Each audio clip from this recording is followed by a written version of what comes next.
बिस्मिल्लाहिर्रहमानिर्रहीम अस्सलाम वालेकुम। मैं हूं मुबशिर अहमद। तो स्टूडेंट्स, आज हम chapter number 3 motion and force का एक बहुत ही अहम टॉपिक है, equation of motion. No doubt कि ये लॉन्ग क्वेश्चन में तो नहीं कभी आया, लेकिन बेटा इसका आपके MD कैट कैट लेवल पे बड़ा अहमियत का हामिल है। जब आप न्यूमेरिकल करेंगे तो ये इक्वेशंस ज़रूर इस्तेमाल होंगी। इन इक्वेशन के बेसिक कॉन्सेप्ट समझना ज़रूरी है। तो आज हम इक्वेशन ऑफ मोशन पढ़ेंगे नहीं बल्कि उसको समझेंगे भी। तो इंशाल्लाह बड़ा अच्छा लेक्चर होने वाला है, ज़रा तवज्जो करें आप लोग। तो शुरू करते हैं जी आज का लेक्चर। तो जी बेटा, इक्वेशन ऑफ मोशन। अच्छा जी, मैंने हेडिंग के अंदर ही लिख दिया है कि equation of motion for uniformly accelerated bodies. ये जो हरकत की इक्वेशन है, मोशन की इक्वेशन है, सिर्फ़ और सिर्फ ऐसे बॉडीज़ पर अप्लाई होंगी जिनका एक्सेलरेशन यूनिफॉर्म है। नॉन यूनिफॉर्म पर अप्लाई नहीं होंगी, जिनका एक्सेलरेशन यूनिफॉर्म है। तो बेटा आपको पता है कि 3 इक्वेशन ऑफ मोशन आपने छोटी क्लासों में इसका प्रूव भी किया होगा with the help of graph. आपको याद होगा मैट्रिक लेवल पे ना आपने इनका प्रूव भी किया हुआ है। तो आइए लिखते हैं जी first equation of motion, VF is equal to VI plus AT।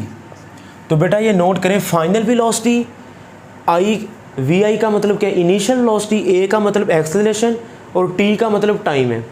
अभी ज़रा आप तवज्जो करें, second equation of motion S is equal to VIT plus half AT square. ठीक है, थर्ड इक्वेशन ऑफ मोशन क्या बनेगी, 2AS is equal to VF square minus VI square. तो ये थर्ड इक्वेशन ऑफ मोशन है, पहली, दूसरी और तीसरी। आपको पहली बात तो इक्वेशन ज़रूर आनी चाहिए ज़ुबानी। इन इक्वेशंस का प्रूव नहीं हम करेंगे क्योंकि प्रूव आप छोटी क्लासों में पढ़ चुके हैं। ठीक है, तो अगर आप कहेंगे तो प्रूव के लिए एक अलग वीडियो मैं बना दूंगा, लेकिन हमारे FSC लेवल पे इनका प्रूव नहीं है। अच्छा जी, डिस्टेंस फार्मूला बच्चे याद करिएगा, S is equal to initial velocity plus final velocity divided by 2 और इसको मल्टीप्लाई करते हैं हम टाइम से। ये नोट कर लें। तो VI initial velocity plus final velocity divided by 2, इसको एवरेज वेलोसिटी भी कहते हैं, यानी कि इसको एज इट इज़ भी लिख सकते हैं, S is equal to V average multiply by time. तो ये नोट कर लें जी, इसको हम डिस्टेंस फार्मूला भी कहते हैं। तो initial velocity plus final velocity divided by 2, इसको एवरेज वेलोसिटी भी कहते हैं, यानी कि जिसको हमने पढ़ा हुआ है S is equal to VT। अच्छा बच्चे, एक जनरल इक्वेशन भी होती है, ज़रा वो देखें कौन सी है। S nth is equal to VI plus A/2 2n minus 1। अभी मैं बताता हूँ ये आपके MD कैट के लिहाज से बड़ी अहमियत की हामिल है, लेकिन ज़रा हम इस पे बहस भी करते हैं कि ये इक्वेशन आई कैसे है, ज़रा तवज्जो करें। अच्छा बच्चे पूछते हैं सर कि आपने ये डिस्टेंस की 2 इक्वेशनें लिख दी हैं, यानी कि आप तवज्जो करें कि एक ये लिखी ना मैंने VIT प्लस 1/2 AT स्केयर, और एक ये लिखी है VI plus A/2 into 2n minus 1। अब सेकेंड इक्वेशन ऑफ मोशन में और इस इक्वेशन में क्या फ़र्क है अभी बताता हूँ, ज़रा आप तवज्जो से लेक्चर ज़रा सुनिएगा। बेटा पहली बात तो याद रखें, ये जो इक्वेशन ऑफ मोशन आप पढ़ रहे हैं ना, फिज़िक्स के अंदर एक रूल है, उस रूल के मुताबिक हमेशा एक जैसी चीज़ों को हम ऐड करते हैं और सब्ट्रैक्ट करते हैं। इस रूल को आप अपने जहन में बिठा लें। 9th 10th first year, second year, BSc MSc, जितनी भी फ़िज़िक्स आप पढ़ते हैं, उस सारी फ़िज़िक्स में जितनी भी इक्वेशंस हैं, सारी इक्वेशन में रूल एक ही है कि फ़िज़िक्स में हमेशा एक जैसी चीज़ों को ऐड करते हैं। ये आप साइड पर लिख लें, आप जितनी भी क्वांटिटीज़ होंगी ना उनकी नेचर एक जैसी होगी। हमेशा आप एक जैसी चीज़ों को ऐड करते हैं और एक जैसी चीज़ों को सब्ट्रैक्ट करते हैं। मैंने कहा था ना आज मैं समझाऊंगा कि इक्वेशन ऑफ मोशन बेसिकली है क्या। तो ज़रा आप तवज्जो करें, मैं इधर रफ अमल पे आपको थोड़ा सा गाइड करता हूँ। फर्स्ट इक्वेशन ऑफ मोशन क्या है, VF is equal to VI plus AT। अभी मैंने क्या बोला कि फ़िज़िक्स में हमेशा एक जैसी चीज़ों को ऐड करेंगे और एक जैसी चीज़ों को सब्ट्रैक्ट करेंगे। अच्छा ये फाइनल वेलोसिटी है। अभी मैं बताता हूँ कि मैंने, बच्चे अक्सर ये भी सवाल करते हैं, सर आपने ये वेलोसिटी है तो एरो क्यों नहीं लगाया। अभी ये पॉइंट्स मैं आपको बताता हूँ। मैंने आपको ये बात बताई हुई है कि जब आप स्ट्रेट लाइन में मूव करते हैं ना बेटा, तो आप डायरेक्शन को इग्नोर कर सकते हैं। वेलोसिटी और स्पीड को एक ही सेंस में लिया जा सकता है when a body moves in a straight line and its direction does not change. जब एक बॉडी स्ट्रेट लाइन में मूव करे और उसकी डायरेक्शन चेंज ना हो, तो वेलोसिटी को स्पीड की सेंस में और डिस्टेंस को डिस्प्लेसमेंट या डिस्प्लेसमेंट को डिस्टेंस की सेंस में चेंज किया जा सकता है। यानी कि इधर एक ये भी बात याद रखिएगा, ये जो एस है ना, ये डिस्टेंस नहीं है, ये डिस्प्लेसमेंट है। अक्सर बच्चों को ये भी कन्फ्यूजन होती है, this S is called displacement. अभी ज़रा रफ अमल पे आप लोग देखें कि मैंने जो अभी बात की आपसे, आप चीज़ों को समझा करें, रटा ना मारा करें कि फिज़िक्स के अंदर हमेशा एक जैसी चीज़ें ऐड करते हैं हम। कहा है ना अभी। अब ये फाइनल वेलोसिटी है, तो मुझे बताएं कि इसका यूनिट क्या होगा? मीटर पर सेकेंड। वेलोसिटी का यूनिट यही होता है ना, मीटर पर सेकेंड। अगर ये वेलोसिटी है तो ये भी वेलोसिटी है और ये भी वेलोसिटी है। ये बेटा याद रखें। देखा, फिर वही बात आ गई ना, फाइनल वेलोसिटी, इनिशियल वेलोसिटी, ये जो ए टी है ये भी वेलोसिटी है। आपने पढ़ा ना, A is equal to V over T, सही है। तो ए टी किसके इक्वल आ जाएगा? वी के।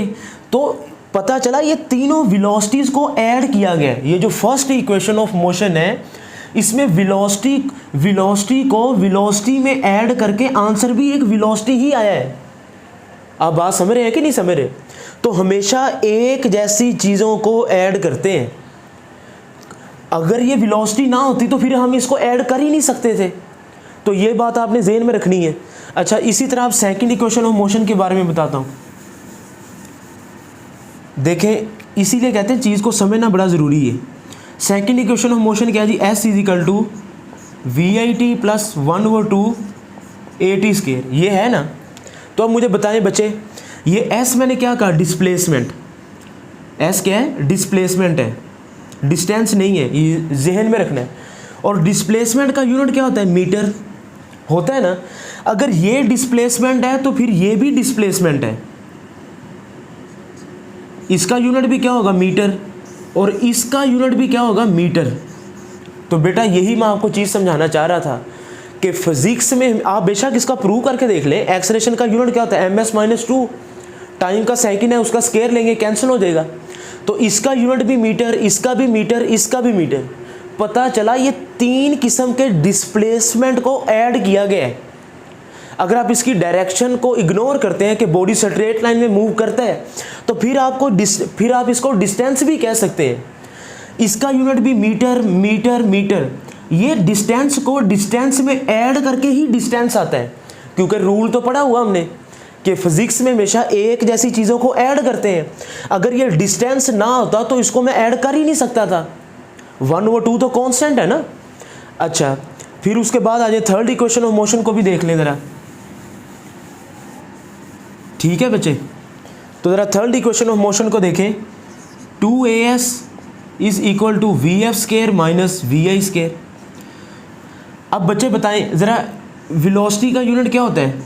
मीटर पर सेकंड, लेकिन ये उसका स्केयर है। इसका ये भी वेलोसिटी का स्केयर है और ये भी वेलोसिटी का स्केयर है। ms-1 वेलोसिटी का यूनिट, उसका स्केयर इज़ इक्वल टू, अब ज़रा तवज्जो करें, चले मैं इधर लिख देता हूँ। ये जो है ना 2as, ये भी वेलोसिटी का स्केयर है, ms-1 उसका स्केयर। तो आपने गौर किया कि फर्स्ट इक्वेशन ऑफ मोशन में वेलोसिटी को वेलोसिटी में ऐड किया तो आंसर भी वेलोसिटी आया। सेकंड इक्वेशन ऑफ मोशन, ये तीन किस्म के डिस्टेंस हैं, डिस्टेंस को डिस्टेंस में जमा किया तो आंसर भी डिस्टेंस आया। ठीक है, मैंने कहा डायरेक्शन को इग्नोर करना मैं उधर। अच्छा, ये थर्ड इक्वेशन ऑफ मोशन है ना, ये वेलोसिटी का स्केयर है। अब इसका यूनिट आप निकालें ना, ms-2, और डिस्प्लेसमेंट का यूनिट क्या है? मीटर। तो ये क्या आ जाएगा? Metre square s-2। आप स्केयर को ओपन करेंगे तो चीज़ें सेम आएंगी। तो आई होप कि ये बात आप चीज़ समझ गए होंगे कि फिज़िक्स के अंदर एक रूल है, उस रूल के मुताबिक हम हमेशा एक जैसी चीज़ों को ऐड करते हैं और एक जैसी चीज़ों को सब्ट्रैक्ट करते हैं। ये बात आई होप कि आपके जहन में रहेगी। और इंशाल्लाह जैसे ही हम चैप्टर नंबर 5, 6, 7 आगे पढ़ेंगे ना, तो रूल यही अप्लाई होगा। यानी कि प्रेशर को प्रेशर में ऐड कर सकते हैं, आपको याद है मैंने फर्स्ट ईयर में आपको फर्स्ट ईयर चैप्टर नंबर 2 में वेक्टर वाले चैप्टर में मैंने बताया था कि स्केलर को स्केलर में ऐड कर सकते हैं, वेक्टर को वेक्टर में। अब ऐसा नहीं है कि वेक्टर को वेक्टर में ऐड कर दें, गलत है ये। वेक्टर को वेक्टर में ऐड कर सकते हैं, लेकिन ऐसे वेक्टर जिनकी नेचर सेम है, जिनका यूनिट सेम है। बात समझ रहे कि नहीं? जिस तरह मैंने बताया था, आपको याद है, फोर्स भी वेक्टर है, वेलोसिटी भी वेक्टर है। अब अगर आप कहते हैं वेक्टर को वेक्टर में ऐड कर सकते हैं, तो फिर ये तो बात गलत है। याद रखें, फोर्स को फोर्स में ऐड करेंगे और वेलोसिटी को वेलोसिटी में ऐड करेंगे, यानी कि ऐसे वेक्टर को वेक्टर में ऐड करेंगे, ऐसे वेक्टर को जिनका यूनिट सेम है उस वेक्टर को ऐड करेंगे। तो बच्चे ये तो मैंने थोड़ी सी फीलिंग आपको दी है कि इक्वेशन ऑफ मोशन बेसिकली होती क्या है। अच्छा जी, अब ज़रा इस इक्वेशन की तरफ आ जाए। सेकंड इक्वेशन में और इसमें क्या फ़र्क है, ज़रा इस बात की तरफ आए बच्चे। बेटा ये जो इक्वेशन है ना, VIT + 1/2 AT², ये उस वक्त अप्लाई होगी जब आपसे कहा जाए, मैं लेक्चर के एंड में इससे रिलेटेड MCQs भी करवाऊंगा, आप ज़रूर पूरा लेक्चर सुनेंगे, कि जब आपको कहा जाए ना कि ये चीज़ ऊपर से नीचे गिर रही है। अगर हम ग्रेविटी की बात करें, फ्री फॉल की, कि पहले ये चीज़ ऊपर गिर रही है, फर्स्ट, सेकंड, थर्ड, फोर्थ, कि इस बॉडी ने 4 सेकंड में कितना फासला तय किया है, यानी कि ये बॉडी ऊपर से फ्री फॉल गिर रही है।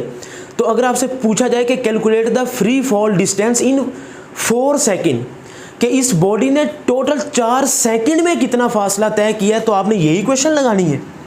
ठीक है, टोटल 4 सेकंड में। इधर एक ही जगह पे जी लिखेंगे, अभी मैं MCQs करवाऊंगा लेक्चर के आखिर में। और ये इक्वेशन कहाँ पे लगेगी, ये उस खास जगह पे लगेगी जब आपको कहा जाए ना कि calculate the free fall distance in 4th second. अब ज़रा देखें, 4 सेकंड और 4th सेकंड में बड़ा फ़र्क है। 4 सेकंड का मतलब है कि टोटल 4 सेकंड में, और अगर आपको सिर्फ इतना कहा जाए कि 4th सेकंड में डिस्टेंस निकालें, इसका मतलब ये है कि बॉडी ने 1 सेकंड में इतना फासला तय किया, 2 में इतना, 3 में इतना। जो 4th सेकंड में यहाँ से लेके यहाँ तक का फासला है ना, सिर्फ 4th सेकंड में। तो जब सिर्फ एक ख़ास सेकंड की बात करें ना, तो ये वाला फार्मूला आप अप्लाई करेंगे। एक ही जगह पे आपने जी लिखना है। ठीक है, इंशाल्लाह MCQs में इसकी प्रैक्टिस करेंगे भी। तो मैंने इस इक्वेशन का आपको पहले तो इक्वेशन बताई है और बाद में इनकी थोड़ी सी फीलिंग दी है कि असल में ये होता क्या है। बच्चे कुछ अहम बातें अगर आप नोट करें कि ये इक्वेशन ऑफ मोशन सिर्फ और सिर्फ useful for linear motion.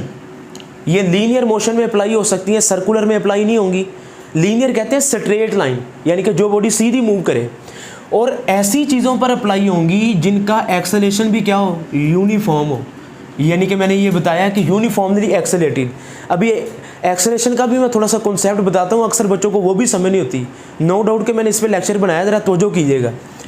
Point number 2, in equations of, ये इक्वेशन ऑफ मोशन कैसे कैसे अप्लाई होती हैं, ये उनसे रिलेटेड कुछ अहम बातें हैं। बेटा पॉइंट नंबर 2 के अंदर मैंने लिखा है कि ये straight line, in straight line direction does not change. जब कोई बॉडी स्ट्रेट लाइन में मूव करती है तो उसकी डायरेक्शन चेंज नहीं होती। और जब डायरेक्शन चेंज ना हो तो जितनी भी वेक्टर क्वांटिटीज़ हैं उनको स्केलर के तौर पर ट्रीट किया जा सकता है।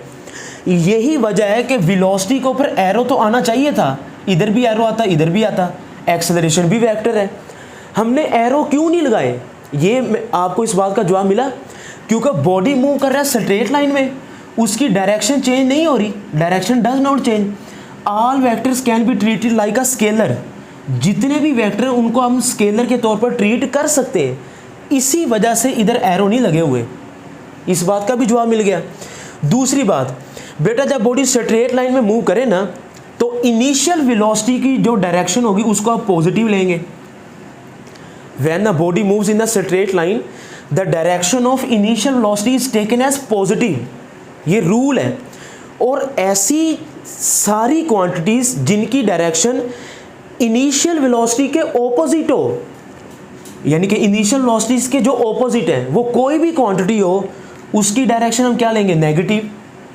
अच्छा जी, ये equation of motion only apply when the speed of body is less than speed of light. आपने पढ़ा हो ना बेटा, 3 × 10⁸ मीटर पर second, this is called speed of light. कि ये जो इक्वेशन ऑफ मोशन है ये सिर्फ और सिर्फ उस जगह पर अप्लाई होगी, उस बॉडी पर अप्लाई होंगी जिस बॉडी की स्पीड ऑफ लाइट से कम है। ठीक है, ये हम इंशाल्लाह 19 चैप्टर में पढ़ेंगे भी। तो इससे ज़्यादा अगर बॉडी की रफ्तार होगी जो कि बहुत मुश्किल है, तो वहाँ पर ये इक्वेशन ऑफ मोशन अप्लाई नहीं होंगी। तो ये नोट करें, शाबाश। तो जी बेटा, अब हम ग्रेविटी की बात करते हैं कि इक्वेशन ऑफ मोशन को तो हमने पढ़ लिया है, लेकिन ग्रेविटी के केस में क्या चेंजेस आएंगी कि अगर बॉडी कोई ऊपर से नीचे आ रहा है या नीचे से ऊपर जा रहा है तो उसमें क्या चेंजेस आएंगी। ज़रा आप लोग तवज्जो करें। मोशन अंडर ग्रेविटी, सबसे पहले याद रखिएगा एक साइंटिस्ट था जिसका नाम था गैलीलियो, जिसने लीनिंग टावर ऑफ पीसा के ऊपर ये एक्सपेरिमेंट किया था मोशन ऑफ ग्रेविटी का। ठीक है, तो ये MCQ है, साइंटिस्ट का नाम है। तो जब ग्रेविटी की बात करेंगे ना बेटा, इक्वेशन ऑफ मोशन में दो चेंजेस आएंगी।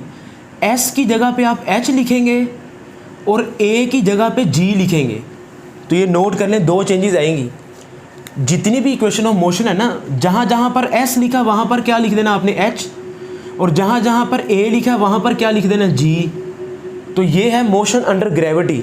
और आपको पता है ना G की वैल्यू होती क्या है बच्चे, G = 9.8 मीटर ms-2 मीटर पर स्क्वायर सेकेंड। तो जिसको हम अपनी आसानी के लिए 10 भी लिख सकते हैं, ये कांस्टेंट है। अब ज़रा इसका मतलब भी ज़रा समझें कि G का मतलब होता क्या है ms-2 का। बच्चे इसका मतलब, इसको मैं ऐसे लिख सकता हूँ ms-2 को कि 9.8 ms-1 ओवर s। इसको ऐसे लिख सकते हैं कि G जो S की पावर है ना वो -1 है मीटर पर सेकेंड। अक्सर बच्चों को ग्रेविटी की समझ नहीं होती। अब ये एक्सेलरेशन का मतलब क्या है, this G is called gravitational acceleration, motion under gravity. अब इसका मतलब क्या है बच्चे, जरा इसको समझें। ये ms-2 एक्सेलरेशन का यूनिट है। मैं इसको कैसे लिख सकता हूँ, ms-1 ओवर s। सेकंड को मैंने लग कर दिया, आपको पता नहीं है +1 ऊपर जाके -1 नहीं होगा, तो यूनिट तो सेम रहा। बच्चे आप इसको ज़रा थोड़ा सा समझने की कोशिश कीजिएगा। इसका मतलब ये है कि G की वैल्यू 9.8, या इसको आप 10 समझ लें अपनी आसानी के लिए।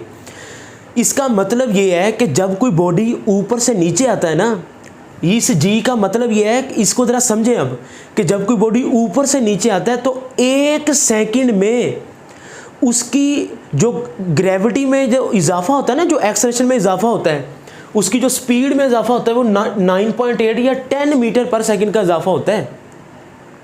आप बात समझ रहे कि नहीं समझ रहे? यानी कि अगर एक बॉडी इधर है मेरे हाथ में, इसकी वेलोसिटी, इनिशियल वेलोसिटी 0 है, ठीक है ना, इनिशियल वेलोसिटी 0 है। जैसे ही इसको मैं छोड़ूंगा ना ऊपर से नीचे, तो 1 सेकंड के बाद इसकी वेलोसिटी में कितना चेंज आएगा, 10 मीटर पर सेकंड। इसका मतलब यही है ना कि 1 सेकंड में इतनी वेलोसिटी बढ़ेगी।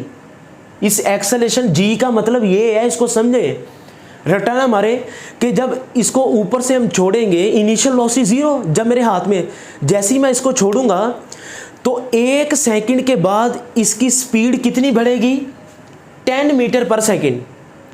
अच्छा, फिर 2 सेकंड के बाद कितनी हो जाएगी, 20, 3 सेकंड के बाद 30, 4 सेकंड के बाद 40।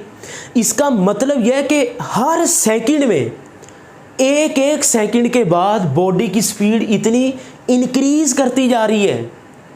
याद रखिएगा, जब बॉडी कोई ऊपर से नीचे आएगा ना, जब कोई चीज़ ऊपर से नीचे आएगी, ज़रा साइड पे नोट कर लेंगे, जब कोई चीज़ ऊपर से नीचे आएगी तो उसकी ग्रेविटी को हम पॉजिटिव लेंगे, और जब कोई चीज़ आप नीचे से ऊपर फेंकेंगे ना तो उसकी ग्रेविटी को आप नेगेटिव लेंगे। यानी कि अगर कोई चीज़ ऊपर से नीचे आ रही है ना तो उसको हम लिखेंगे +9.8। अगर आपने नीचे से ऊपर फेंका है तो उसको आप लिखेंगे -9.8, कि ग्रेविटी की वैल्यू कम हो रही है। अब आप ज़रा देखें, अगर मैंने कोई चीज़ नीचे से ऊपर फेंकी है तो इसका मतलब क्या है बच्चे, जब मैं कोई चीज़ नीचे से ऊपर फेंकूंगा, फॉर एग्जांपल मैंने इसको इनिशियल वेलोसिटी दी 40 मीटर पर सेकंड। अब इसका मतलब क्या है कि जब ऊपर जाएगा कम होगी ना ग्रेविटी, G की वैल्यू कम होगी। इसका मतलब यह है कि 40 मीटर पर सेकंड से मैंने ऊपर फेंका है, तो 1 सेकंड के बाद कितनी हो जाएगी, 10 की कमी आएगी ना। 1 सेकंड के बाद 9.8 या 10 की कमी आएगी। तो 1 सेकंड के बाद इसकी स्पीड पहले 40 थी, तो 1 सेकंड के बाद कितनी हो जाएगी, 30, 2 सेकंड के बाद 20, 3 सेकंड के बाद 10 मीटर, यानी कि हर सेकंड के बाद 10 मीटर पर सेकंड वेलोसिटी कम होती जा रही है जब आप किसी चीज़ को ऊपर फेंकते हैं, और 4 सेकंड के बाद इसकी वेलोसिटी हो जाएगी 0। इसलिए आप कहते नहीं कि जब आप किसी चीज़ को ऊपर फेंकते हैं तो उसकी फाइनल वेलोसिटी 0 होकर फिर उसके बाद वो नीचे आता है। तो बच्चे, आई होप कि आपको जी की समझ आई होगी कि जब आप ऊपर किसी चीज़ को फेंकते हैं, ये एक्सेलरेशन बेसिकली होता क्या है। जब आप किसी चीज़ को ऊपर फेंकते हैं ना, तो उसकी 1 सेकंड में 9.8 या उसकी स्पीड में 1 सेकंड में 10 मीटर पर सेकंड की कमी आती है, यानी कि 40 से 30, 20, 10 फिर 0 होने के बाद वो वापस आना शुरू हो जाती है। तो जब कोई चीज़ आप ऊपर से नीचे फेंकते हैं तो इस जी का मतलब ये है कि 1 सेकंड में बॉडी की वेलोसिटी में 10 मीटर पर सेकंड का इजाफा हो रहा है। यानी कि अगर शुरू में 0 थी, फिर 10, 1 सेकंड के बाद 2 के बाद 20। तो बच्चे अक्सर समझते हैं कि सिर्फ वो क्या, इस 9.8 का मतलब ये नहीं है कि थ्रू आउट 9.8 ही है। गलत, 9.8 का मतलब ये नहीं है। 9.8 का मतलब है कि 1 सेकंड के बाद 9.8 का इजाफा या 10 मीटर पर सेकंड, दूसरे सेकंड के बाद फिर 10 का, यानी कि एक्सेलरेशन बढ़ तो रहा है लेकिन यूनिफॉर्म तरीके से बढ़ रहा है। इसीलिए तो हेडिंग दी थी कि यूनिफॉर्मली एक्सेलरेटेड बॉडीज। 1 सेकंड के बाद 10, 2 के बाद 20, 3 के बाद 30 इंक्रीज हो रहा है, लेकिन यूनिफॉर्म एक जैसा इंक्रीज आ रहा है। तो मैं उम्मीद करता हूं कि ग्रेविटी का कुछ ना कुछ कॉन्सेप्ट आपको समझ आया होगा। तो मैंने इस पर थोड़ा सा टाइम लगाया है ताकि आपको चीज़ की समझ आए।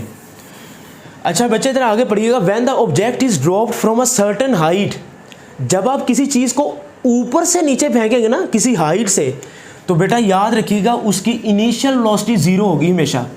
बेशक उसने न्यूमेरिकल दिया हो, उसमें बताया हो या ना बताया हो, आपने vi की वैल्यू 0 पुट करनी है। कब? जब आप किसी ऑब्जेक्ट को ड्रॉप करते हैं, फेंकते हैं ऊपर से नीचे, तो इनिशियल वेलोसिटी हमेशा क्या होगी? 0। When an object is throne upward, जब आप किसी चीज़ को नीचे से ऊपर फेंकें, अभी मैंने बताया भी है, नीचे से ऊपर फेंकें तो उसकी फाइनल वेलोसिटी हमेशा 0 होगी। ये बात ज़हन में बिठा लें कि जब आप किसी चीज़ को हाइट से फेंकेंगे तो इनिशियल वेलोसिटी 0 है, जब नीचे से फेंकेंगे तो फाइनल वेलोसिटी 0 है। ये न्यूमेरिकल में कॉन्सेप्ट यूज़ होगा। अच्छा जी, 2 इंपॉर्टेंट MCQ हैं कि जैसे जैसे बॉडी ऊपर को जाता जा रहा है ना, हाइट अगर बढ़ती जाएगी तो उसकी जी की वैल्यू कम होती जाएगी। मैंने अभी बताया ना आपको कि हर 1 सेकंड के बाद 10 मीटर पर सेकंड की कमी आती है नीचे से ऊपर जाते हुए। तो जैसे जैसे हाइट बढ़ेगी जी की वैल्यू कम होगी, यानी कि हाइट का जी के साथ इनवर्स रिलेशन है। अच्छा जी, डेप्थ आ जाए, यानी कि ये अर्थ है ना, अर्थ, ये इसको कहते हैं हम पोल, और बेटा इस पॉइंट को हम कहते हैं इक्वेटर। ये अर्थ का सेंटर है। तो ये ऊपर को जाएंगे तो हाइट है, जैसे ही अंदर की तरफ आएंगे ना ज़मीन के अंदर, तो इसको हम कहते हैं डेप्थ, गहराई, यानी कि ज़मीन के अंदर। तो याद रखें जी का हाइट के साथ भी इनवर्स ताल्लुक है। जैसे जैसे आप ज़मीन से ऊपर जाएंगे, दिस इज कॉल्ड अर्थ, जैसे जैसे आप ज़मीन से ऊपर जाएंगे ना, हाइट बढ़ेगी तो जी की वैल्यू कम होगी, लेकिन जैसे जैसे डेप्थ बढ़ेगी तो जी की वैल्यू फिर भी कम होगी। यानी कि जैसे जैसे आप पोल से, इस पॉइंट से, आपने पढ़ा ना नॉर्थ पोल और साउथ पोल, तो इसलिए इसको पोल कहते हैं। जैसे जैसे आप डेप्थ के अंदर आते जाएंगे ना, ज़मीन के अंदर, तो डेप्थ बढ़ेगी, जी की वैल्यू कम होगी, और अल्टीमेटली ज़मीन के सेंटर पर, at the centre of earth, G की वैल्यू 0 होती है। याद रखेंगे कि ज़मीन के सेंटर में जी की वैल्यू 0 होती है। तो इधर एक MCQ और भी सुन ले, W = mg। अगर जी की वैल्यू 0 होगी तो वेट भी 0 होगा। तो इस ज़मीन के सेंटर पर बॉडी का वेट 0 होता है, क्योंकि ग्रेविटी 0 होती है। क्यों? क्योंकि जैसे जैसे आप पोल से नीचे की तरफ आते हैं ना, हाइट बढ़ती है और ग्रेविटी कम होती है, क्योंकि डेप्थ के साथ जी का इनवर्स ताल्लुक है। अच्छा जी, जी इज मैक्सिमम, जी कहाँ पे मैक्सिमम होगा? एट पोल। इस पॉइंट को पोल कहते हैं। ये मैं एक अलग लेक्चर भी बनाऊंगा, MD कैट लेवल पे वो होगा कि डेप्थ के साथ, हाइट के साथ, पोल पर, और इस पॉइंट को कहते हैं इक्वेटर। तो ये MD कैट में इसकी डिटेल में आपको बताऊंगा। फिलहाल बोर्ड लेवल पे इतना ही समझें आप। एक डेफिनेशन है बच्चे छोटी सी, ग्रेविटेशनल फील्ड स्ट्रेंथ। इसकी डेफिनेशन है ग्रेविटेशनल फोर्स पर यूनिट मास। किसी एक मैस पे कितनी फोर्स लगती है ना, उसको ग्रेविटेशनल फील्ड स्ट्रेंथ कहते हैं बेटा। फोर्स को F से ज़ाहिर करते हैं और मैस को M से। तो ये इसका फार्मूला आ जाएगा G = F/m, ग्रेविटेशनल फोर्स पर unit mass. This is called gravitational field strength. ये शॉर्ट क्वेश्चन आ सकता है। फोर्स का यूनिट क्या होगा? न्यूटन, मैस का किलोग्राम। तो ग्रेविटेशनल फील्ड स्ट्रेंथ का यूनिट क्या होगा? न्यूटन पर किलोग्राम। नोट कर लें जी, ग्रेविटेशनल फील्ड स्ट्रेंथ का यूनिट क्या होगा? न्यूटन पर किलोग्राम। अक्सर बच्चे पूछते सर आपने तो बताया हुआ कि जी का यूनिट होता है ms-2। और बेटा ये न्यूटन पर किलोग्राम का मतलब ms-2 ही है। देखें ना, न्यूटन किसके इक्वल होता है? मैं अगर आपको बताऊं, न्यूटन किसके इक्वल होता है? kg ms-2।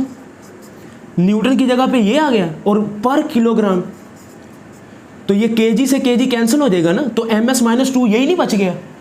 तो बस इसको लिखने का अंदाज है, तो असल में ये है न्यूटन पर किलोग्राम, ये है ms-2 ही है। और बेटा याद रखिएगा G इज इंडिपेंडेंट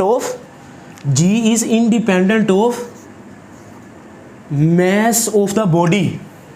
कि जो आपका G की वैल्यू है ना, अगर एक लाइटर बॉडी है और एक हैवियर बॉडी है, यानी कि अगर एक 5 ग्राम या एक 5 किलोग्राम, एक लाइटर, एक हल्का और एक भारी बॉडी है ना, आप उसको ऊपर से नीचे फेंकेंगे तो वो एक ही टाइम में नीचे आएंगे, क्योंकि जो ग्रेविटेशनल एक्सेलरेशन है वो बॉडी के मैस के ऊपर डिपेंड नहीं करता। ठीक है बेटा, इसको याद करें, शाबाश। तो जी बेटा अब हम फ्री फॉल बॉडी की बात करते हैं। मैंने आपको कहा था ना कि ए की जगह पे क्या लिखेंगे?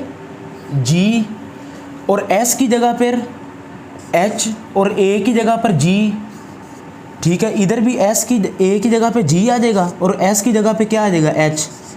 तो ये चेंजिंग आएगी जी, और इधर भी हम लिख देते हैं S nth है ना, तो जब ग्रेविटेशनल एक्सेलरेशन की बात करेंगे तो इधर G आ जाएगा।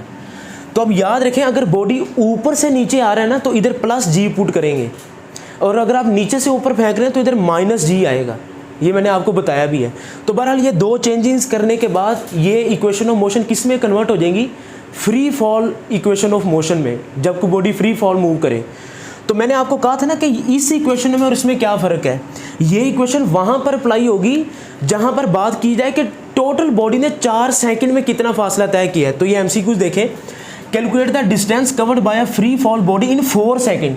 आपने ऊपर से फेंका, तो मैंने कहा था ना जब आप ऊपर से फेंकेंगे तो इनिशियल वेलोसिटी क्या होगी? 0।